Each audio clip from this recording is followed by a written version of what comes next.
Jack went on a really like bad like losing streak. He lost like Whoosh. 7 matches in a row. Hi everyone, Team Mambo here. We've got a new Rokket deck profile thanks to the new structure deck released today. That's new. Yeah, I played the deck at locals, went EXO, deck's really powerful, really good dragon monsters and rocket monsters and dinosaur monsters. Dinosaurs. Let's get into the profile. Alright, so Rokket you play, I just played one of all of them. Tracer's the best Rocket in the deck. It's what makes the deck playable really, what makes it so good. Basically it's a quick effect, you can target one face-up card you control, destroy it and summon any Rocket from the deck. So you can chain it to the activation of a spell, or because you play stuff like Ravine and War Legacy Guard Dragon, you always have face-up cards in the field that are doing nothing at a time, you can just pop for free. You can use that to summon any of these boys then. So because this is a tuner, you can just use this and one of the 4s, make a Synchro 8. Or if you need to, you can summon the level 1 tuner, and you can use that with this. If you have it in your hand, it special summons it and make another Synchro 8 that way. Or because we play Tempest as well, it gives you a good option. The deck really focuses on getting your Synchro 5s and 8s out. So like with Ib with the 5 and the 8, you will go into both Omega and Borderwood Savage. So this is why the 1s and the 4s are all really useful in the deck. Whoa. That makes sense? Yeah. Cool.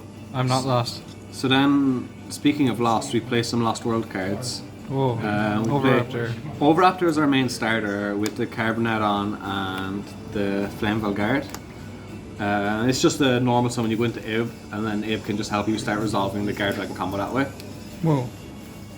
Then you play this to summon off the Ib. For big dragons, one-ofs, we play Red Eyes for the combo. Tempest is just so powerful. The Strudo is the Strudo. We played 2 small ones. I played 1 Draco and 1 Defrag. I probably would play more Draco if I was to play the deck again. It's just really powerful in the deck. You always have Link Arrow summon it to. You nearly never don't want it in your hand. 1 was okay, came up a few times. I think 2 would probably be better. Yeah. We played 2 of these. Oh, still? Still, just because they're just obviously so good. It's basically you summon it and you get 2 dragons. And you want to keep summoning dragons. Oh yeah, it's dragon deck. I play a few cards that aren't dragons. I'm not entirely sure if I'll keep playing these going forward, but I played the Danger package just because Dangers just make your Link 2, and if you get to a Link 2 you just go off, just if you don't have a way of synchroing into Ib. I'd probably look to more ways to play Ib, probably play the level 1 Tenyi if I could instead. Would you consider Draconet? Draconet's okay, but the thing with Draconet, it's another normal summon, and because you're playing 3 Overraptor and 3 Lost World, or 3 Fossil Dig, you have 6, which is enough of a normal summon to get you going. Okay. The Tenyi is really good because it special summons are from hand, and then even if your Overraptor does get negated, you can still sink into the Ib that way, and allows you to keep playing that way. And if you have any of your other level 4s like your Rockets, you can just summon it. So I'd probably cut these, but for now it's working quite well, even with the Dangers. Then I played 3 hand traps, just because Ash is good. You can draw it off to Yugioh, or you can just draw 1 second. That's what I do, I just draw 1 second. Oh, nice. Spells, play 3 Fossil Dig, just because it's another searcher. Triple Quick Launch, this is just summons any Rocket from your deck for free, not once per turn for some reason. Tiny E-Telly. So you just completely go off that way. The War Legacy, we played 1 of each. I put Monster Reborn here too because it basically does the same thing as these but with less restrictions. I never find myself looking for more of any of these. I think 1, 1 and 1 is just fine. There's argument that if you play another one of these and you draw, you can search this, but I'd rather play more starters. Yeah, that makes sense, yeah. To get to it, and if you play the one, if you draw it, you draw it. I played 2 Shrine, 1 Foolish, and 1 Ravine that I borrowed, that I don't have anymore. Just gets your dragons into the grave. It's just for Tempest. Like you can get Tempest, you can get any light or dark if you need your light and dark guys. You can get the Strudo. Just you want all your dragons in the graveyard. Like the deck interacts so well with grave. And the Ravine then is obviously searchable off the Dragoonly link. so it's pretty good. Played 3 called by because hand traps are cards. That's fair, yeah. Not much to say about these, really, so I won't. Okay. I played Link 2s. Part of the combos you end on. This is insane. It just searches Ravine, and if you have a good card to discard, it's another reason why I was playing the Dangers, is because you search Ravine, so you always have a free discard. So the Dangers are handy that as a free extender, even if you don't, because you go into Appaloosa after. Ooh. So the Dangers can work as a free extender, even if you don't need to resolve them for the combo. Obviously played all the Guard Dragons. All of them. Triple Burst. This only comes up if you kind of get interrupted. It doesn't come up all the time, but it's a good kind of recovery card. Then Link 4's Appaloosa, Star Yugioh, and Borrowed Sword. The problem with Appaloosa is that Tracer locks you into summoning Darks from extra deck for the rest of the turn after you resolve it. Uh-oh. But if you don't resolve Tracer, like you could make this usually with 3 to 4 materials. It's a pretty good card. It's a lot of negates. Borrowed Sword obviously is for going second. Yeah. We played a load of synchros, used Abe obviously, and Dragster just because we're playing Strudo. Comes up quite a lot. And we played with 2/8s. I said the deck's kind of geared for like making your 2/8s during the combo.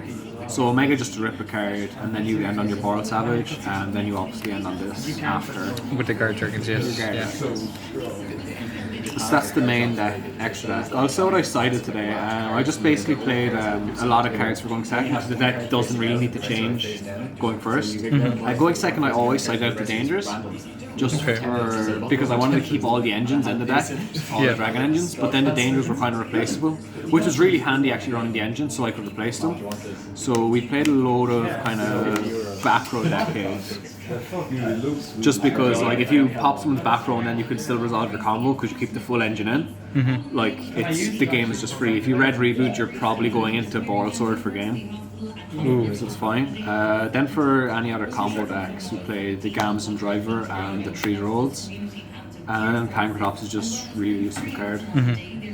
So it's all going second. Going first, you're like 99% keeping in everything. Then going second, I'd usually side out all the Dangers, and then depending on matchup, I take out the call buys as well.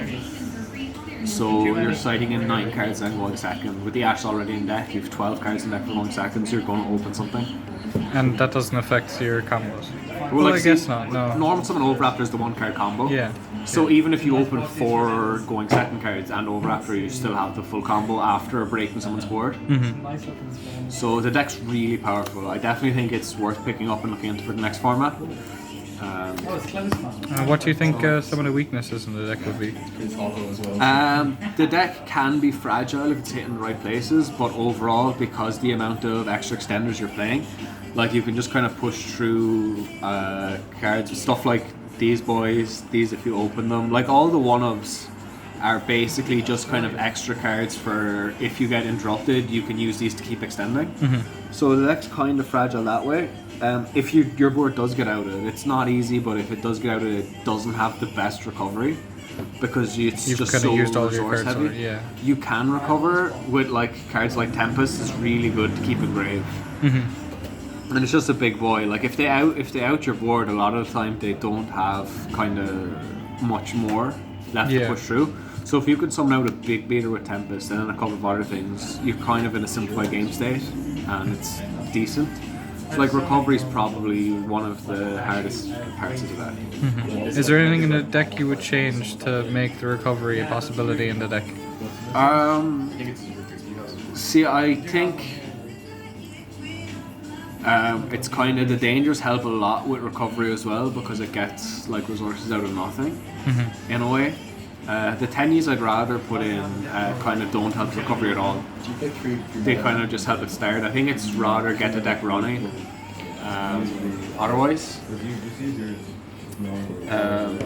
because the deck can, like, you don't need to recover so much. You just want as many ways into the combo and as many ways to play through the negates as possible. Because once you get interrupted, like if you have 2-3 more extenders and just keep going, you can play through the 2 hand traps, and then your opponent's left with like very little resources to try and play through a full board.